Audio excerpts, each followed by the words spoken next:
Alors, vous avez réfléchi? C'est le moment, c'est l'instant. Rien d'autre à faire pour le moment. Putain, mais je suis en train de devenir complètement conne, là.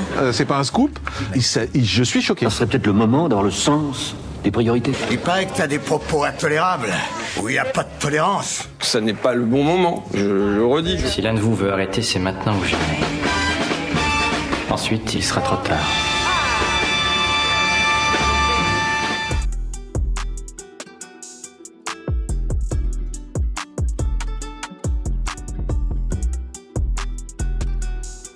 Bonsoir à tous et à toutes et bienvenue dans C'est le moment, l'émission hebdomadaire d'actualité et de débat propulsée par le collectif Le Moment et animée aujourd'hui par le média Contes de Fées. On est ravis de vous retrouver comme chaque mercredi sur AligrefM et Radio Campus Paris et en rediffusion sur lemoment.org.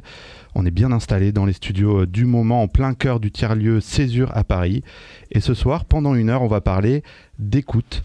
Dans un monde où chacun prend position mais où personne ne s'écoute, que peuvent faire les médias ? Les journalistes savent-ils écouter ? On en parle avec notre invitée Nina Facio, autrice du livre Mal entendu aux éditions Payot. On est ensemble pour une heure. Vous écoutez, c'est le moment.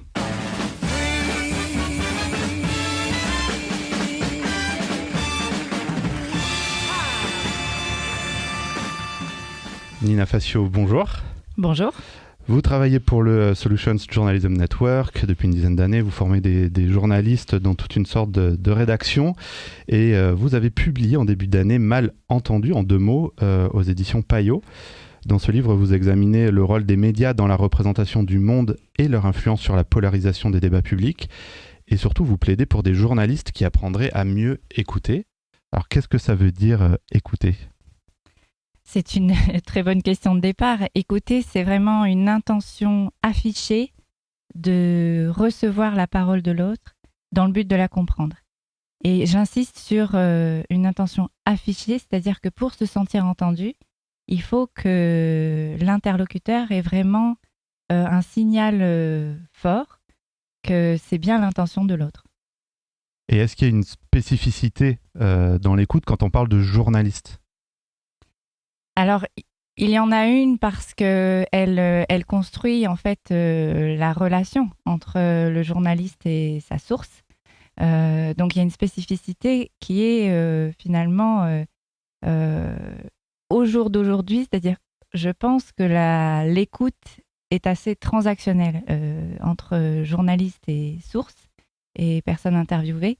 Et c'est justement ce qui pose problème, c'est-à-dire que les sources ont l'impression d'être utilisées comme des ressources et qu'une fois qu'elles ont dit ce qui était attendu d'elles, finalement, elles sont plus utiles et la relation s'arrête là. Donc, ce que je propose à travers cette enquête, c'est de repenser vraiment cette relation entre journalistes et citoyens et sources pour qu'il y ait une écoute beaucoup plus sincère. Ça veut dire que quand on parle d'écoute transactionnelle, en fait, il y a un intérêt des 2 parties, en l'occurrence là plutôt du journaliste, et pas une écoute sincère derrière, c'est ça que ça veut dire ? Oui, c'est ça que ça veut dire. Et en plus, souvent, quand des journalistes vont partir faire leurs interviews sur le terrain, ils anticipent les questions qu'ils vont poser. C'est normal, on bosse son sujet, on n'arrive pas les mains dans les poches.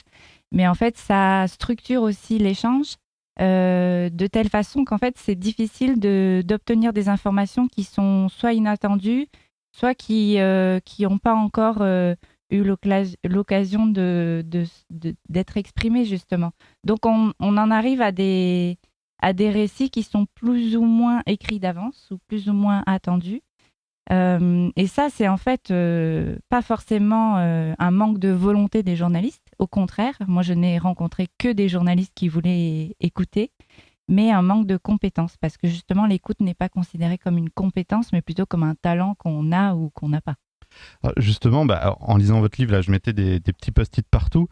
Et du coup, quand je reçois, j'aime bien repartir du texte. Donc, je vais parfois lire des petits extraits là, pour vous plaisir. Faire réagir. Et justement, puisque vous parlez de ça, je vais commencer avec ça. Vous écrivez, ça fait bientôt 10 ans que je dispense régulièrement des formations auprès de professionnels des médias. Je commence presque toujours mes interventions par une discussion ouverte sur les raisons qui ont poussé ces derniers à exercer leur métier. Et les réponses les plus courantes situent la curiosité, l'empathie, l'écoute de l'autre et la volonté d'être un intermédiaire entre les différentes strates de la société afin qu'elles se comprennent. Et plus loin, vous écrivez « Pourtant, l'écoute et l'empathie figure bel et bien parmi les grands absents de nos pratiques journalistiques. Comment ça se fait ? Vous parlez d'un manque de compétences notamment ? Oui, alors il y a plusieurs choses. Il y a un manque de compétences, c'est-à-dire qu'on n'est pas accompagné en tant que journaliste. Alors c'est vrai pour les journalistes, mais c'est vrai dans la société en général. C'est aussi ce que j'explore dans le livre. En tout cas, on n'est pas accompagné en tant que journaliste pour bien recevoir et restituer la parole de l'autre. Donc on est plutôt formé à poser les bonnes questions, à structurer un entretien, à parler dans un micro, à enquêter, recouper les faits, etc. Mais vraiment l'écoute, c'est-à-dire une présence entière et totale dans l'instant présent pour recevoir la parole et éventuellement s'assurer qu'on a bien compris, ça, c'est pas enseigné. Donc c'est vrai que il y a à la fois une volonté de départ des journalistes, c'est-à-dire c'est leur aspiration première d'être à l'écoute des gens. Et en fait, ils sont bien démunis. Mais il n'y a pas qu'une question de compétence, il y a aussi une question de structure. C'est-à-dire que le temps, qui est celui du temps médiatique, ne permet pas l'écoute qui prend du temps. Et bien souvent, on a des contraintes liées au métier que j'explore aussi dans le livre, qui nous empêchent aussi d'écouter. Et justement, vous discutez dans le livre avec Patrick Girard, qui est le directeur d'une école de journalisme, l'ISCPA à Lyon. Qui vous dit c'est tellement évident qu'on n'y a pas pensé à mettre de cours sur l'écoute, et non seulement il n'y a pas de cours, mais c'est même complètement absent du référentiel, parce que si on regarde tous les critères qui permettent de valider une formation journaliste et d'avoir un diplôme, il n'y a aucune mention qui est faite de la capacité d'écouter. Qu'est-ce que ça dit de nos formations en tant que journaliste, ça ? Ça dit beaucoup de choses en fait, et je trouve que ça parle beaucoup de cette position de surplomb un peu qui est reprochée aux journalistes, où cette impression qu'en fait c'est pas tant les faits qui sont rapportés qui sont faux, mais les biais en fait avec lesquels ces faits sont rapportés. Donc c'est ça que ça entretient, et le fait que ce soit un impensé total. Enfin, si vous voulez, moi quand j'ai appelé plusieurs directeurs et directrices d'écoles de journalisme, et leur réaction, c'était vraiment du désarroi, en fait. Effectivement, merde, on n'y a pas pensé. Et c'est pas... c'est un impensé, donc c'est pas un manque de volonté, encore une fois, mais c'est hyper symbolique en même temps, le fait que ce ne soit pas enseigné. Et vous avez une idée d'à quoi ça pourrait ressembler un cours sur l'écoute dans une école de journalisme ? Alors je pense que ça peut prendre plusieurs formes. Moi j'ai été formée à une technique que j'ai apprise aux États-Unis, puisque mon organisation est basée aux États-Unis, du centre de médiation de conflits basé aux États-Unis, qui est le looping. Donc c'est un acronyme pour Loop for Understanding. Donc c'est la boucle de la compréhension. Donc c'est une technique en 4 étapes. Mais après, moi, on m'a souvent dit oui, mais alors, il y a une espèce de petite bataille entre les différentes techniques d'écoute. Il y a la communication non violente, l'écoute active, etc. Alors, tout le monde me dit, mais laquelle choisir ? Franchement, au point où on en est, n'importe laquelle. Là, je pense qu'il faut vraiment s'y mettre, en fait, quelle que soit la méthode qu'on privilégie. Un peu plus loin, vous citez le témoignage d'Ali, qui est une des personnes qui participe un petit peu à l'étude que vous faites en collaboration et sur laquelle vous appuyez tout au long du livre. Et Ali dit « Les médias donnent la parole aux auditeurs, les auditeurs parlent, mais les intervenants ou même les présentateurs n'ont pas écouté, ou même dénigrent, contredisent l'auditeur. Les shows populaires et toutes les matinales sont comme ça aujourd'hui, à part certaines radios de niche ou qui font partie du service public. Donner la parole, ce n'est pas forcément écouter. Et après, on peut dire, je t'ai donné la parole, tu pourras pas te plaindre que tu n'as pas eu ton temps de parole. C'est des façons de se dédouaner, c'est un déni de démocratie, de partage, plutôt qu'une vraie position d'écoute envers une personne. C'est quoi la différence entre donner la parole à quelqu'un et l'écouter réellement ? C'est la recevoir, en fait. C'est vraiment ça. Et là, je pense qu'on touche à quelque chose de sociétal, c'est-à-dire que personne ne sait vraiment comment accueillir une parole, et on y reviendra peut-être, mais c'est aussi un processus démocratique qui manque actuellement. Et en fait, ce que dit Ali, ça montre deux choses. C'est qu'on le voit dans n'importe quelle interview, d'ailleurs, c'est pas forcément des entretiens où on va accueillir la parole populaire ou la parole des auditeurs. C'est qu'en fait, on pose une question et on passe à la suivante. Donc en fait, l'entretien est tellement structuré qu'il y a très peu de place pour développer une réflexion, pour suivre là où la personne pourrait éventuellement aller. Donc il y a quelque chose qui tient finalement lieu du contrôle. On garde le contrôle sur l'entretien. Donc peu importe ce que l'interlocuteur va répondre, on va passer à la question suivante. Ça, c'est vrai pour... on va dire la majorité des interviews. Et ensuite, ce que dit Ali, c'est plus quand on va solliciter la parole des téléspectateurs, des auditeurs, des lecteurs, pour finalement un petit peu faire le show. Se dire que effectivement se dédouaner, c'est un mot hyper fort. C'est-à-dire que dire qu'effectivement on ne pourra pas nous accuser de ne pas faire participer les auditeurs, mais finalement, ce qu'il dit n'importe pas tant que ça. Et pour revenir à ce que je disais tout à l'heure, c'est que c'est quelque chose qu'on retrouve aussi dans les processus démocratiques qui relèvent du mépris, en fait. C'est-à-dire des consultations citoyennes, les cahiers des doléances, voilà, tous ces processus par lesquels on fait croire aux gens qu'ils vont être entendus. Et en fait, le mépris est encore plus fort que si on ne leur avait pas posé la question ou si on ne les avait pas impliqués, parce qu'on ne les écoute pas. Et ce que vous décrivez là, ce qu'Ali décrit pour les auditeurs et les auditrices, est-ce que ça fonctionne aussi pour des invités, comme des invités politiques par exemple, où finalement on peut voir des émissions où un invité politique va avoir une tribune, un tapis rouge, on va le laisser dérouler, et un autre invité politique d'un autre parti va être contredit en permanence, en position d'infériorité sur le plateau, etc. Et on leur dira, vous voyez bien qu'on vous donne la parole puisqu'on vous invite, alors que les deux paroles, finalement, ne sont pas vraiment entendues de la même manière. Ouais, tout à fait. Alors là où ça se complique un peu, c'est que les politiques sont très bien outillés, eux, pour délivrer justement coûte que coûte la parole qu'ils sont venus délivrer. Donc finalement, eux, ils ont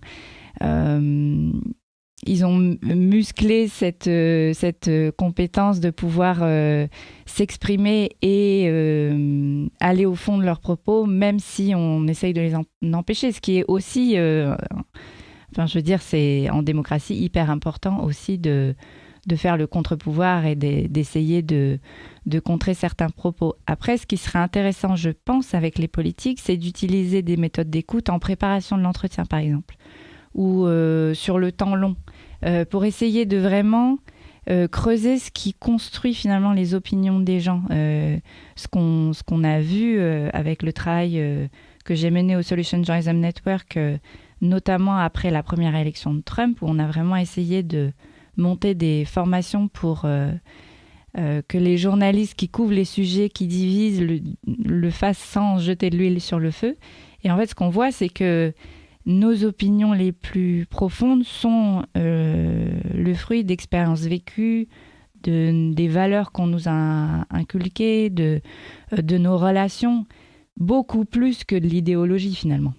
Et donc c'est intéressant aussi, je trouve, surtout pour les politiques qui prennent énormément de place et qui vont peut-être attiser un peu les polémiques, de comprendre en fait d'où ça vient. Et en fait, ce qu'on voit aussi, c'est que finalement, ça permet de mieux déconstruire leurs propos quand on s'attache à ce qui, personnellement, a pu construire une opinion. Donc si je comprends bien, ça veut dire qu'une solution, là, par exemple, pour un invité politique, ce serait que les journalistes, en amont, fassent un travail de reportage, de rencontres avec d'autres, avec du public, etc., pour mieux comprendre et avoir plus d'éléments pour être capable de contextualiser la parole de l'invité qu'ils vont recevoir après. Oui, ça aide à déconstruire une posture, en fait. C'est là où... Enfin, c'est ce que je voulais dire, c'est que les journalistes, les politiques, effectivement, sont très bien formés, accompagnés, coachés pour garder cette posture. Mais finalement, comprendre un peu mieux d'où ils viennent et ce qui a construit leurs opinions, ça permet aussi de la déstabiliser un petit peu, de les rendre vulnérables en quelque sorte. Alors, les audiences, elles essayent aussi de se faire entendre ailleurs, notamment sur les réseaux sociaux. Là, on évoquait la différence entre donner la parole et écouter, mais il y a aussi une différence entre entendre et écouter. Sur les réseaux sociaux, il y a ces fameuses bulles de filtre qui théoriquement nous empêcherait soi-disant d'entendre les autres. Vous, là-dessus, vous apportez une précision. Vous dites qu'on les voit à tort comme des espaces homogènes et clos sur eux-mêmes. Et vous citez la sociologue Zeynep Tufekci, qui est spécialiste des technologies de l'information et de la communication. Et vous écrivez, elle en a sans doute donné l'analyse la plus pertinente avec une image qui nous ramène à l'univers du football. D'après elle, les réseaux sociaux sont semblables à un stade de foot. De chaque côté, les supporters forment un groupe soudé, dont les membres se ressemblent. Mais chaque groupe entend crier de l'autre côté du stade les supporters du camp adverse. Les réseaux sociaux, c'est un espace où on peut entendre les autres, mais entre entendre et écouter, il y a un gap. Est-ce qu'on peut franchir ce gouffre-là ? Mais en fait, par essence, les réseaux sociaux sont pas du tout propices à un échange constructif et à l'écoute, justement, parce que l'injonction, elle n'est pas à entendre l'autre. L'injonction, elle est à s'exprimer en permanence. C'est la construction même des réseaux sociaux, c'est-à-dire qu'on vous demande de liker, pas liker, réagir, commenter. On vous demande jamais de prendre le temps d'écouter ce qui a déjà été dit. Donc en fait, ce qui est intéressant dans cette analyse, c'est aussi que c'est déformé parce qu'on entend surtout ceux qui crient le plus fort. Ça, c'est déjà... je l'ai montré avec... donc j'ai fait un partenariat avec Destin commun pour ce livre, et il montre que il y a 6 familles de valeurs en France, et en fait, il n'y a que 2 familles de valeurs qui crient le plus fort, qu'on entend le plus fort, et qui, quelque part, déforment le débat public, parce qu'on a l'impression que tout est très polarisé et que les gens ont des positions extrêmes, ce qui n'est pas forcément le cas.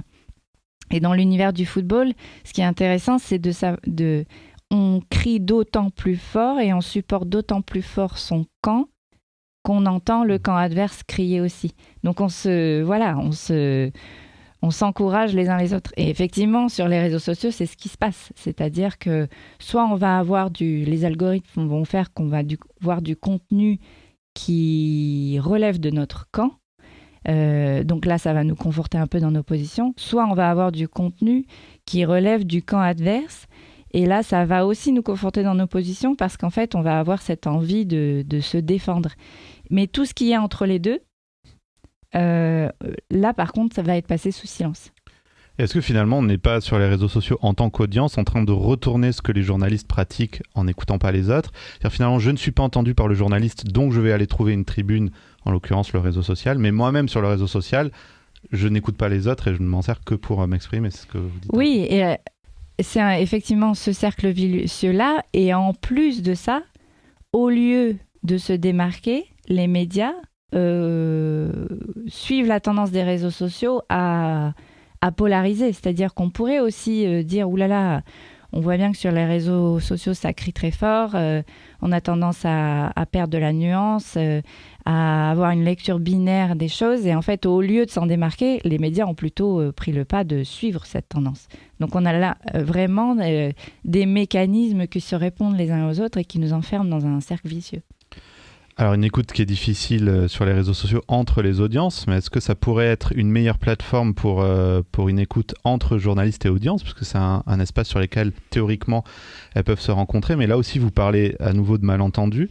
Vous citez le sociologue Laurent Cordonnier, qui note que les médias restent dans une position unidirectionnelle sur les réseaux sociaux. Les journalistes sont dans une situation de surplomb et parlent, et les citoyens qui leur font face consomment. Et alors lui, il vous dit, c'est très à sens unique, les journalistes postent ou partagent un papier qu'ils ont publié, les gens s'énervent en dessous, à aucun moment il n'y a un vrai dialogue. Pour des raisons compréhensibles, les journalistes conservent cette position de surplomb et la discussion n'arrive pas. Sur X, par exemple, le ton est extrêmement agressif. Évidemment qu'un journaliste qui poste un article et qui se fait traiter de merdia ou de journalope est peu enclin à échanger sur la diversité des points de vue en France. Et il finit par ne répondre qu'aux commentaires positifs quand il attend de les lire. L'apparence de proximité que créent les réseaux sociaux aggrave la sensation chez les citoyens de ne pas être entendus, puisque les journalistes ne peuvent pas répondre à tout le monde. C'est comme si le refus d'écouter devenait soudainement très direct. Donc ça veut dire finalement que s'écouter sur les réseaux sociaux, en tout cas qu'un journaliste écoute son audience sur les réseaux sociaux, alors qu'a priori c'est un espace horizontal théoriquement, finalement ça l'est pas et c'est impossible. Oui, en fait, c'est exactement ce que dit Laurent, c'est que ça a donné une illusion de proximité parce que soudainement, on suit un journaliste, on peut éventuellement lui écrire, commenter directement sous les articles qu'il publie. Donc on a temporairement cette illusion de pouvoir être entendu sur le contenu ou de pouvoir interagir. Et en fait, si vous voulez, c'est mathématique. Le nombre de gens qui suivent un journaliste est tellement élevé par rapport aux interactions justement que nous, on peut insuffler en tant que citoyen. En fait, du coup, ça matche pas. Après, il y a quand même quelques exceptions à ça. J'étais notamment il n'y a pas très longtemps au Festival de l'info locale avec Charlotte Vautier, qui n'est pas la seule d'ailleurs, mais c'est des journalistes qui étaient dans les médias traditionnels, qui se lancent sur YouTube, qui font du contenu sur leurs réseaux sociaux, sur Instagram, et qui sont dans un échange permanent avec leur public. Et là, par contre, avec une volonté de départ affichée, de dire, mais en fait, moi, j'ai envie d'être à l'écoute. Et donc là, c'est un petit peu différent. C'est vraiment dans une démarche où la personnalité du journaliste va arrêter d'être un peu sacralisée ou va être beaucoup plus accessible soudainement. Et ça crée des contenus qui ont un succès fou. Il y a plein de choses intéressantes, on va y revenir, à la fois sur la personnification, à la fois sur les nouveaux espaces où vous avez évoqué YouTube notamment, mais plus globalement, si on revient au travail quotidien des journalistes, il y a quelque chose d'intéressant dans ce que vous dites, c'est la volonté des journalistes de bien faire et la volonté de mieux écouter, et vous écrivez... en tout cas, vous citez Shirish Kulkarni qui dit « Je ne crois pas que les échecs du journalisme soient des échecs individuels. La plupart des journalistes veulent bien faire leur travail. C'est le modèle économique des médias qui nous force à s'accommoder de contraintes existantes. » C'est vrai qu'il y a des contraintes techniques, des contraintes de temps, des contraintes financières, tout ça étant un peu imbriqué, puisque... un média qui n'a pas beaucoup de budget, ça veut dire que son JRI qui part filmer sur le terrain, il va aussi faire le son, plus l'interview. Donc forcément, quand il pose une question, il est en train de regarder si la caméra filme bien, si le son est bon. Il y a des questions de temps qui va faire qu'on va passer moins de temps sur le terrain aussi, etc. etc. Est-ce que finalement, on a la possibilité, quand on est journaliste, d'écouter vraiment les gens ? Très peu, extrêmement peu. Et d'ailleurs, c'est pour ça qu'il y a ces jeunes journalistes qui se lancent sur YouTube, parce qu'ils ont l'impression de ne pas pouvoir exercer leur métier comme ils l'avaient imaginé. Donc c'est vrai que ça pousse à aller vers de nouveaux formats, de nouveaux médias, de créer son propre média, mais avec la précarité que ça implique. Et c'est vrai que il y a pas que... Alors, je reviens beaucoup dans le livre sur les contraintes techniques, temporelles, financières, structurelles, qui effectivement sont principalement dues au modèle économique des médias. Mais il y a aussi d'autres mécanismes qui empêchent les journalistes d'écouter, qui sont des mécanismes un peu plus silencieux. C'est les bulles sociales dans lesquelles les journalistes évoluent. C'est quand même, sans être complètement homogène, c'est quand même des groupes qui se ressemblent, qui ont les mêmes parcours. Ça va être aussi nos propres biais cognitifs, comment nous-mêmes et comment ce qu'on a vécu va finalement influencer la façon dont on va traiter un sujet. Donc il y a énormément de mécanismes silencieux et un peu plus bruyants qu'on connaît bien, qui finalement font un cocktail parfait pour nous empêcher d'être à l'écoute des gens, quoi.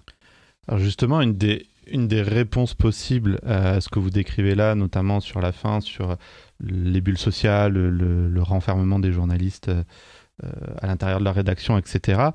Une des réponses à ça pourrait être de s'ouvrir sur... d'avoir des stratégies d'écoute de nos audiences, alors pas seulement en reportage, parce que là on l'entend souvent comme ça, en interview ou en reportage, mais il y a plein d'autres leviers et il y a des stratégies de médias qui vont faire des appels à témoignages, qui vont demander à leurs audiences de voter. Je crois qu'Arrêt sur Image, par exemple, propose à leurs audiences de voter pour des contenus qui vont être proposés gratuitement, alors que théoriquement, c'est sur abonnement.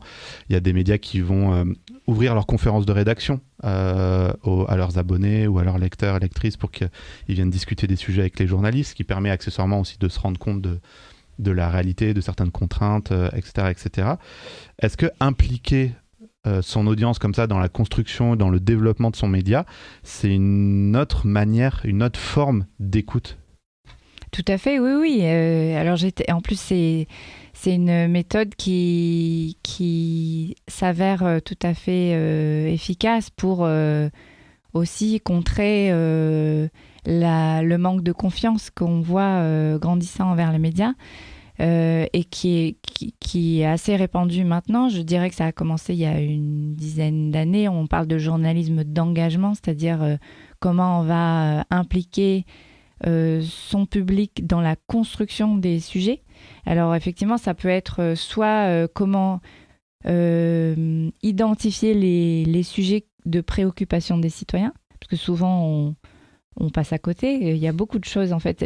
C'est une question que j'encourage les journalistes à se poser au quotidien. C'est à côté de quoi je suis passée aujourd'hui. Donc, effectivement, d'identifier les sujets de préoccupation, mieux définir cette préoccupation. Parfois, on va dire, par exemple, oui, ce qui préoccupe les gens, ça va être la pollution de l'air. Et finalement, on passe à côté de quelque chose qui va être comment mes enfants vont pouvoir grandir en ville sans tomber malade. En fait, et vraiment aller au fond des choses pour vraiment comprendre ce qui dérange les gens, ce qui les empêche de dormir la nuit. Ensuite, ça va être aussi, et ça marche très bien sur le journalisme de solution, c'est-à-dire comment identifier les réponses apportées à un problème sur un territoire donné. Où là, c'est très difficile, en fait, en tant que journaliste, d'entendre parler de ces solutions quand on est derrière son ordinateur. Donc, finalement, le public devient un peu nos yeux sur le terrain, à nous aider à identifier des initiatives intéressantes. Ça va aussi être, parce que souvent, on pense à l'engagement du public avant la création du contenu.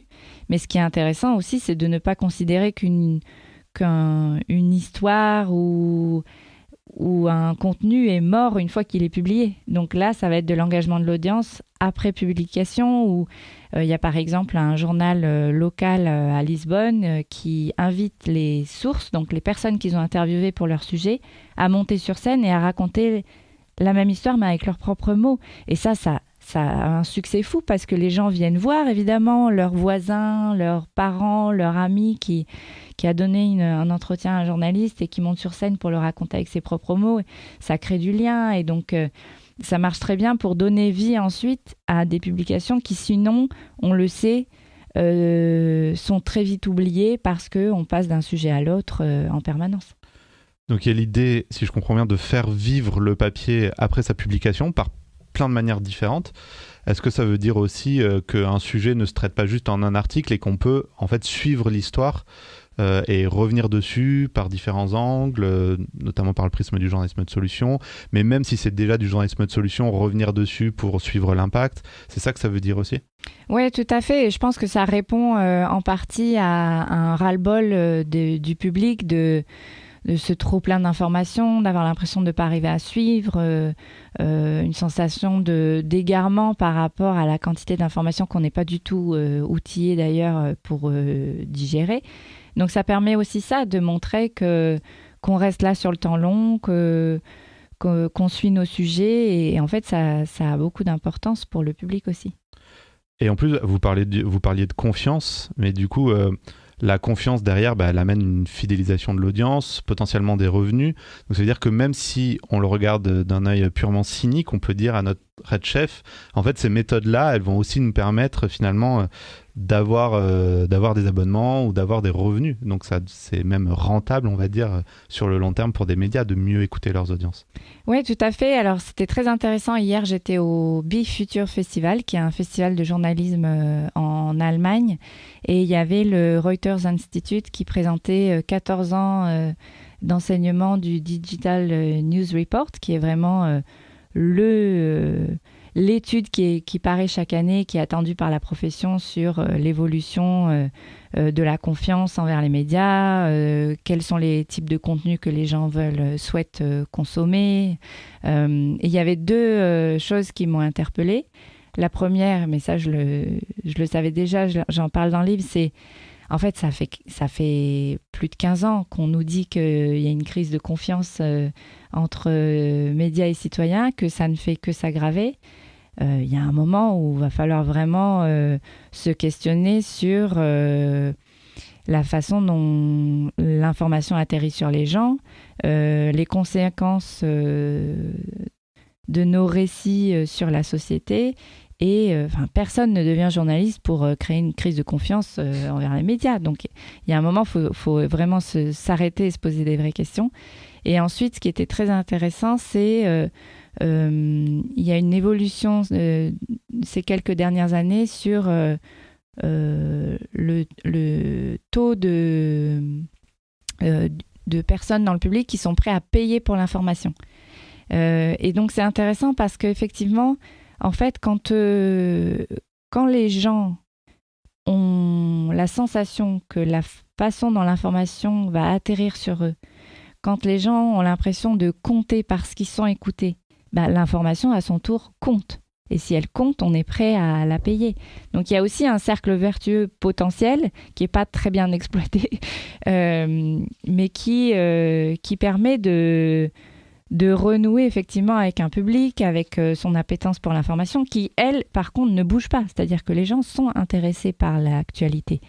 Donc voilà, c'est des choses à explorer et qui me paraît extrêmement urgent, parce que sinon, effectivement, les menaces sur le journalisme sont nombreuses. Et je pense qu'il est temps de s'arrêter et de réaffirmer quelle est notre valeur ajoutée en tant que média, quelle est l'utilité de ce qu'on produit, et non pas combien de clics on a pu engendrer avec un contenu. Alors on va poursuivre la discussion dans quelques minutes, mais juste avant ça, je vous propose de faire une petite pause en musique.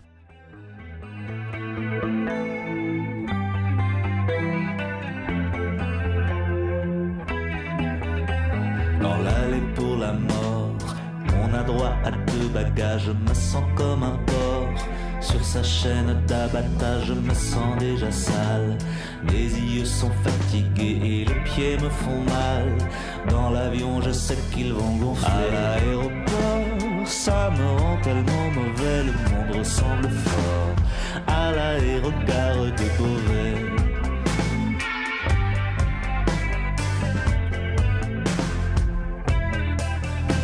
Magasin détaxé, faune cosmopolite et parfums emmêlés qui puent et vous irritent. Ce n'est pas un espace, c'est un parcours fléché. Va niquer ta race avec ton sac Versace. La grâce t'attend quelque part, tu ne sais où, tu ne sais où. Est-ce à Lima, Londres ou à Dakar? Est-ce à Moscou, est-ce à Moscou? À l'aéroport reste un espoir qu'il se passe quelque chose. Une fille aux beaux yeux noirs, une bombe qui explose. Laisse-toi noyer dans la foule, va lâche prise à Hong Kong, Delhi ou Séoul, l'île ou Venise. Laisse-toi noyer dans la foule, va lâche prise à Hong Kong, Delhi ou Séoul, l'île ou Venise. Tu n'as pas vu l'Atacama, cet immense désert fauve, devenir du jour au lendemain un océan de fleurs mauves. Oui, toi tu ne sais rien encore de la majesté, de la gloire ancienne des ruines d'Angkor qui ressuscite le soir. La grâce t'attend près d'ici, tu ne sais plus, tu ne sais plus. Est-ce à Lens, Rio, Helsinki, Honolulu, Honolulu? Le magazine de bord vous vend une vie rêvée, une saucisse à Francfort, Le soir à Capri des vongolais, une fois que tout le monde dort, on peut enfin rêver, mais on ne rêve pas bien fort. Dans la cabine climatisée, le soleil dort. Dans ce ciel dégagé, nous sommes dans l'angle mort d'un dieu un peu découragé. La grâce t'attend quelque part, je te le promets. Il reste un espoir qu'il se passe quelque chose. Une grosse bagarre, une hôtesse un peu chaude. À l'aéroport, il faudra attendre pour fumer. Et dehors, la navette et les rues bouchonnent. À l'aéroport, moi je hais le monde entier, le monde ressemble fort à l'aérogare. Laisse-toi noyer dans la foule, va, lâche prise à Hong Kong, Delhi ou Séoul, l'île Venise, laisse-toi noyer. À l'aéroport, à l'aéroport, à l'aéroport, à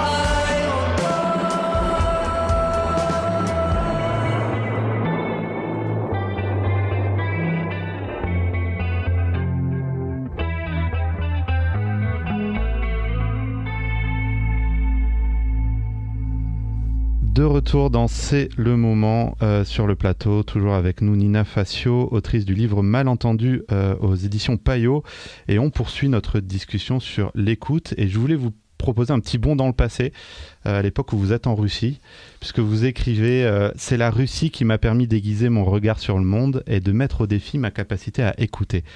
Pour une journaliste, le sujet est presque tabou, parce que les récits sont binaires en général, et ceux sur la Russie en particulier. La Russie, c'est la mafia, la misère, le totalitarisme, la vodka et les putes. Et c'est aussi la guerre, celle contre la Tchétchénie, puis la Géorgie, l'Ukraine. Au sujet de la Russie, tu dois donc choisir ton camp. Tu es pour ou tu es contre Poutine, point barre. Bon, alors en disant ça, évidemment, ça m'a rappelé quelques souvenirs, parce que moi, j'ai beaucoup travaillé sur Cuba. Donc j'ai un peu connu les mêmes écueils en tant que journaliste. Et c'est vrai que c'est une des grandes questions quand on parle de journalisme, la question de la posture face à la neutralité, la façon dont vont être entendus et reçus les reportages qu'on peut faire. Et c'est vrai qu'on a l'impression que dans un monde où chacun est appelé à se positionner sur tout, les médias et les journalistes subissent eux aussi cette injonction. Et finalement, ils se retrouvent dans une position où ils doivent nourrir ces clivages-là. Et je regarde les médias en tant qu'audience en me disant, est-ce qu'ils pensent comme moi ou est-ce qu'ils ne pensent pas comme moi ? Qu'est-ce que ça vous inspire, ça ? Et dans le prolongement, est-ce que cette injonction à construire des récits binaires, même en tant que journaliste, du coup, nous éloigne de l'écoute ? Parce que finalement, écouter, c'est écouter tout, écouter tout le monde, ce qui est censé nous permettre de remettre de la complexité dans le sujet. On va aussi y venir après. Donc, en allant vers cette binarité dans les sujets, on s'éloigne aussi de l'écoute. On s'en éloigne complètement, et même ça met des œillères, en fait. C'est-à-dire qu'on n'est pas réceptif à d'autres visions du monde ou d'autres nuances dans les propos qu'on va pouvoir récolter. En fait, on va être à l'affût de ce qui va confirmer un côté, un camp ou l'autre, c'est-à-dire une position ou l'autre. Et ça, c'est vraiment quelque chose que j'ai, moi, vu en Russie, qu'apparemment, vous avez vécu à Cuba. Hier, je parlais avec une journaliste allemande qui vit en Roumanie depuis des années et qui me dit « Mais moi, c'est exactement ce que je ressens par rapport à la Roumanie. » J'ai une autre journaliste française qui m'a dit « Moi, j'ai vécu ça par rapport au Pérou. » Et en fait, alors, on a eu la chance de s'en rendre compte parce qu'on a vécu dans ces pays. Mais moi, ça m'a paru vertigineux, en fait, quand je me suis dit... alors, j'ai compris ça parce que j'ai passé 5 ans en Russie, mais il y a presque 200 pays dans le monde. Je ne vais pas pouvoir vivre dans tous ces pays-là pour me rendre compte que, en fait, ce qu'on en raconte est biaisé. Et là, j'insiste, parce que surtout sur la Russie, où c'est un petit peu touchy, quoi, c'est que le problème ne relève pas des faits. C'est-à-dire que c'est évidemment que factuellement, tout ce qu'on dit sur la Russie est vrai. Mais en fait, la réalité n'est pas que constituée des faits. Et c'est là où je pense que les journalistes ratent encore quelque chose, c'est que souvent, pour nous, la vérité est un amas de faits, de choses très factuelles.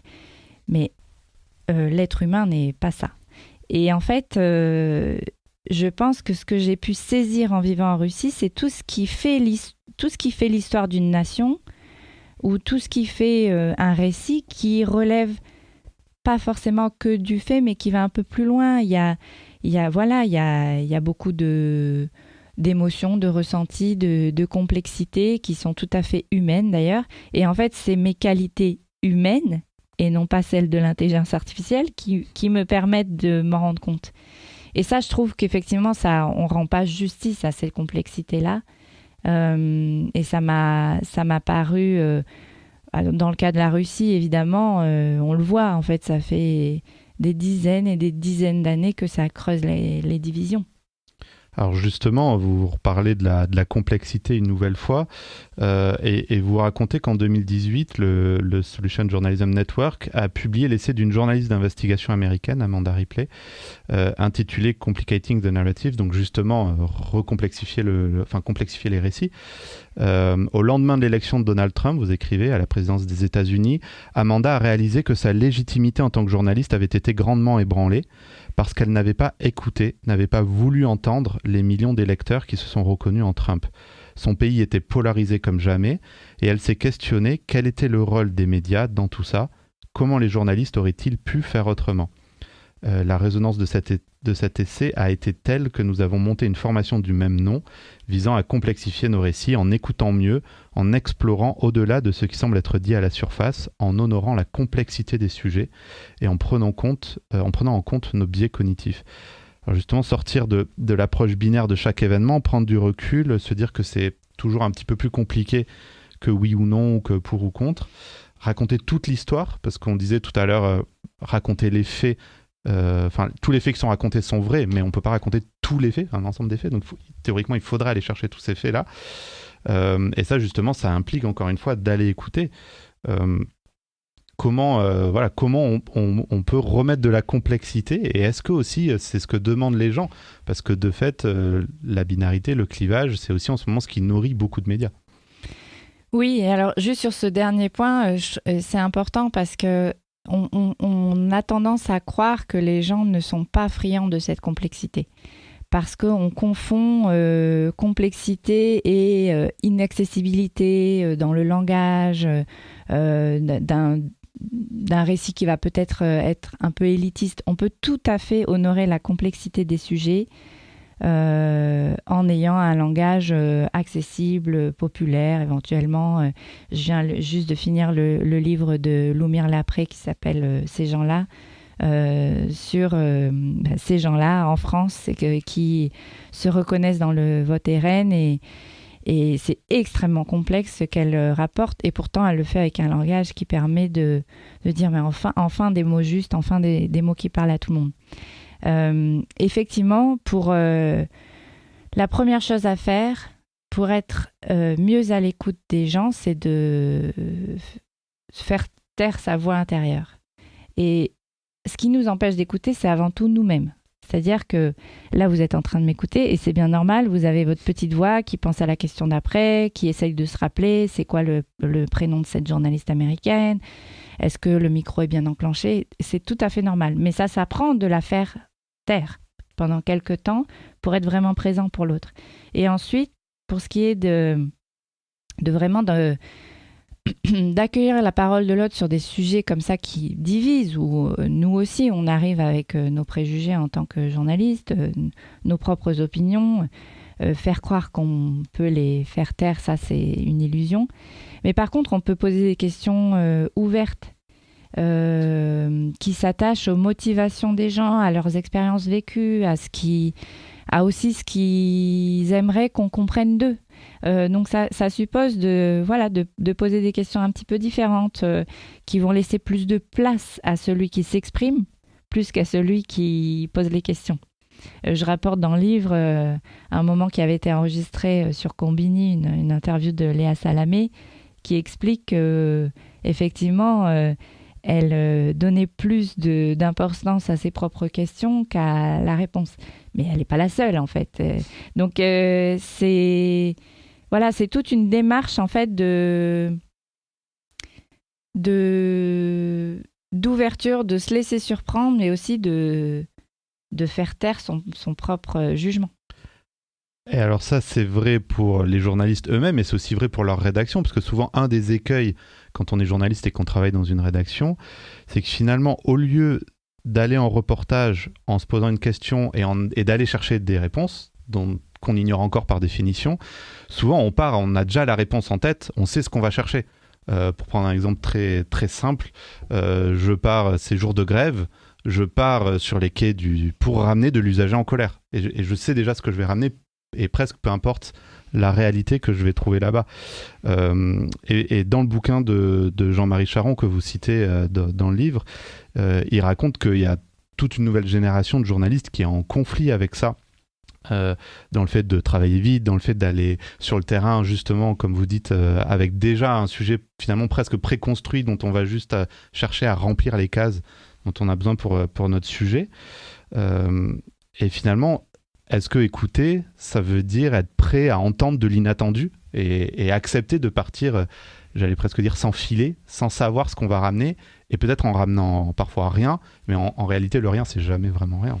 Oui, puis alors là, j'ai beaucoup de journalistes qui sont un petit peu sceptiques, qui me disent « mais oui, mais il faut quand même que je connaisse mon sujet, il faut que je bosse mon reportage, je ne vais pas partir les mains dans les poches ». Et évidemment qu'il faut bosser son sujet, se préparer aussi à brandir les faits coûte que coûte, évidemment. Mais par contre, ça ne veut pas dire se fermer complètement à des récits qu'on n'aurait pas attendus. Et aussi, ça pose la question de qu'est-ce qu'une actualité. Moi, j'ai fait une conférence en mars aux Assises du journalisme avec un confrère de BFM TV qui disait « mais nous, en manifestation, notamment sur le mouvement des Gilets jaunes, quand ça se passe bien, on s'en va, parce qu'il n'y a rien à dire. Mais en fait, quand ça se passe bien, une manifestation, il y a énormément de choses à dire. C'est-à-dire qu'il y a des choses qui fonctionnent. Et donc, c'est comment on définit ce qui est une actualité. Est-ce que c'est toujours ce qui part en vrille, en fait? Et à force de raconter le monde et les gens en fonction des problèmes qu'ils rencontrent, évidemment qu'ils se sentent trahis. Évidemment que ça heurte leur confiance de ce qu'on voit en eux. Donc effectivement, il y a à la fois rester ouvert à ce qu'on n'aurait pas anticipé, mais aussi vraiment arrêter de définir une actualité en fonction de son niveau d'anxiété presque. Alors on tape beaucoup là sur les journalistes depuis un petit moment, mais dans le livre, vous faites quelque chose d'intéressant qui est rarement fait, c'est que vous questionnez aussi le comportement des audiences. Vous dites que ce serait injuste de dresser le procès des journalistes sans questionner aussi ou sans pointer du doigt la responsabilité des audiences. C'est un peu l'œuf ou la poule, mais pourquoi ça vous semble important à vous de questionner les pratiques, la manière dont on consomme l'information ?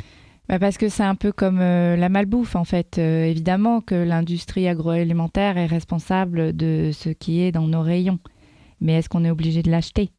En fait, c'est un peu ça. C'est-à-dire que le constat de départ du livre qui était qu'il y a vraiment un immense malentendu entre médias et citoyens, je voulais aussi le poser en disant « Ok, les journalistes n'entendent pas ce que les citoyens ont à dire ».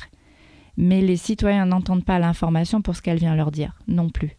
Et d'autant plus parce qu'effectivement, il y a énormément d'informations, donc on n'est pas toujours en capacité mentale de la digérer, donc ça s'apprend, c'est ce que c'est de faire l'éducation aux médias, de valoriser qu'est-ce qu'une information, qu'est-ce qui n'en est pas, quand est-ce qu'on est en capacité de la comprendre, de la digérer.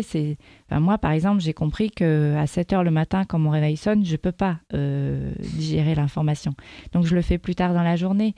Et il y a beaucoup, en fait, l'information n'est pas valorisée pour ce qu'elle est. On l'écoute, on va allumer la télé, on va en même temps faire autre chose, on l'écoute dans un état un peu... pas second, mais voilà, pas vraiment disponible. Et donc, on la reçoit pas pour ce qu'elle est non plus. Et du coup, ça participe aussi de cette apathie, en fait. C'est-à-dire qu'on devient apathique par rapport à ce qui se passe dans le monde. Et c'est grave. Donc, effectivement, il y a... Et aussi, on entend beaucoup, oh là là, il y en a marre des faits divers, il y en a marre des faits divers. Mais moi la première, hein, enfin, tous ces détails croustillants, on est les premiers à les consommer. Donc en fait, ça pose aussi la question de comment est-ce qu'on valorise l'information, comment on la reçoit, et aussi, quand on en a les moyens, comment on va faire en sorte qu'elle aille plus nous tirer vers le haut, c'est-à-dire comment, effectivement, quand c'est gratuit, c'est vous le produit. Il y avait une campagne comme ça il n'y a pas longtemps, mais c'est de se rendre compte que l'information, c'est crucial pour le fonctionnement de nos démocraties, et on a besoin de s'assurer qu'on en garantit la qualité. Et évidemment, c'est aussi une responsabilité partagée avec les citoyens. Alors, je ne peux pas vous laisser partir quand même sans parler de solutions. Au milieu de tout ça, vous avez parlé tout à l'heure les nouveaux espaces sur lesquels on va faire du journalisme. Vous avez cité YouTube notamment. On aurait pu citer d'autres réseaux sociaux comme TikTok, même WhatsApp maintenant, qui commencent à être très investis par les médias. Il y a aussi les nouvelles formes, je ne sais pas si c'est nouveau, mais en tout cas le journalisme de solution notamment, mais d'autres approches des sujets, d'autres approches temporelles aussi, avec de plus en plus de médias qui disent faire moins mais faire mieux. Est-ce que voilà, tout ça, ce sont des leviers pour recréer de la confiance avec nos audiences et du coup réapprendre à s'écouter? Oui, je pense qu'il y a beaucoup de solutions, ou en tout cas de réponses à la crise du journalisme actuellement, et il y en a beaucoup des très valables. Alors avec leurs limites, avec leurs difficultés, ça pose évidemment la question du modèle économique bien souvent, mais les expérimentations sont là, elles sont concluantes, effectivement. Comment co-créer du contenu, comment être plus à l'écoute, ou en tout cas au service des citoyens, comment intégrer au récit médiatique des enjeux de nos sociétés la façon dont on y répond. J'ai une formule un peu clinquante que je sors souvent, mais en fait, de tout temps, partout dans le monde, les humains répondent aux problèmes. Il n'y a pas de problème qui n'a pas essayé d'être résolu par l'être humain, c'est sa nature. Et donc, pourquoi est-ce que c'est absent de l'histoire de l'humanité? Pourquoi est-ce qu'on ne s'intéresse pas à la façon dont, dans le passé ou dans d'autres pays, on essaie de résoudre les problèmes? Alors, sans que ce soit de l'activisme, sans que ce soit du solutionnisme, il n'y a pas de solution parfaite, ça n'existe pas. Mais ça devrait être une partie du récit médiatique, et ça permet aussi aux gens de se dire, ah bah oui, en fait... ça ressemble un peu plus à la réalité que je connais, parce qu'au niveau local, on va voir en fait que les gens s'organisent pour répondre aux problèmes. Donc il y a beaucoup de choses qui fonctionnent. Et pour ce qui est de la confiance, enfin, j'en parlais du coup avec des gens qui ont fait des formations en secourisme et qui disent quand quelqu'un est en détresse et qu'on doit le soigner, la première chose à faire pour instaurer la confiance entre le soignant et le soigné, c'est d'écouter.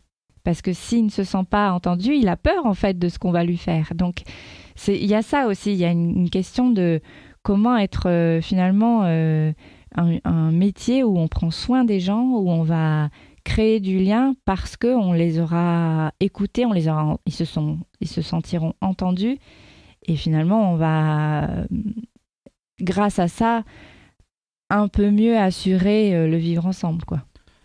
Alors j'ai envie de vous demander pour terminer, finalement, après avoir parlé pendant près d'1 heure, est-ce que les journalistes doivent apprendre à se taire pour justement mieux entendre, mieux écouter? Oh oui, définitivement oui. Eh ben, on arrive au bout de notre émission. Merci beaucoup Nina Facio d'avoir été avec nous. Merci beaucoup. Je rappelle donc votre livre Mal entendu, c'est sorti en janvier dernier aux éditions Payot. Si vous nous avez rejoints en cours de route et que vous voulez rattraper ce que vous avez manqué, ou si vous voulez tout simplement réécouter cette émission, sachez qu'elle est disponible en replay sur lemoment.org ou sur votre plateforme de podcast préférée. Conte de fées pour nous retrouver. Merci à Bob pour la réalisation de cette émission. Merci à Nicolas Bigard pour la coordination. Merci à Aligre FM pour l'accueil sur leurs ondes. Et merci à vous toutes et tous de nous avoir écoutés. On se retrouve mercredi prochain à 18h. Nouvelle émission, nouveau sujet. D'ici là, prenez soin de vous. Bonne soirée.